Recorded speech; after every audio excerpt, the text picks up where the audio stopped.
तर नमस्कार मित्रांनो, आज आपण बनवूया गाजराचा हलवा आणि त्या कशा प्रकारे बनवल्या जाईल हे आपण या व्हिडिओमध्ये बघूया। तर चला, सगळ्यात पहिले गाजराला किसून घेऊया। किसल्यानंतर त्याला एक कंटेनरमध्ये टाकूया। त्यानंतर आपल्याला जे साहित्य लागणार आहे पूर्ण ते आपल्याला दिसण्यात येईल। तर चला आपण बघूया। सगळ्यात पहिले आपण घेतलं आहे घी। छानपैकी त्याला गरम होऊ द्यायचं। त्यानंतर आपण जे गाजर किसला आहे ते टाकूया त्यात।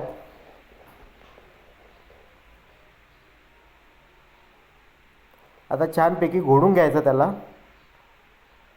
घोळल्यानंतर 10 मिनिटांपर्यंत आपण घोळू शकतो त्याला। त्यानंतर टाकूया आपण साखर। साखर टाकल्यावर पण घोळून घ्यायचं त्याला। आता टाकत आहे आपण इलायची, खोवा। खोवा आपण घेतला आहे 1 पाव।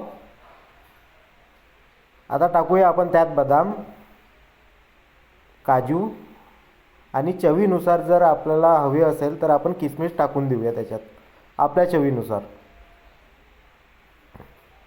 आणि सगळ्यात लास्ट आपण टाकूया।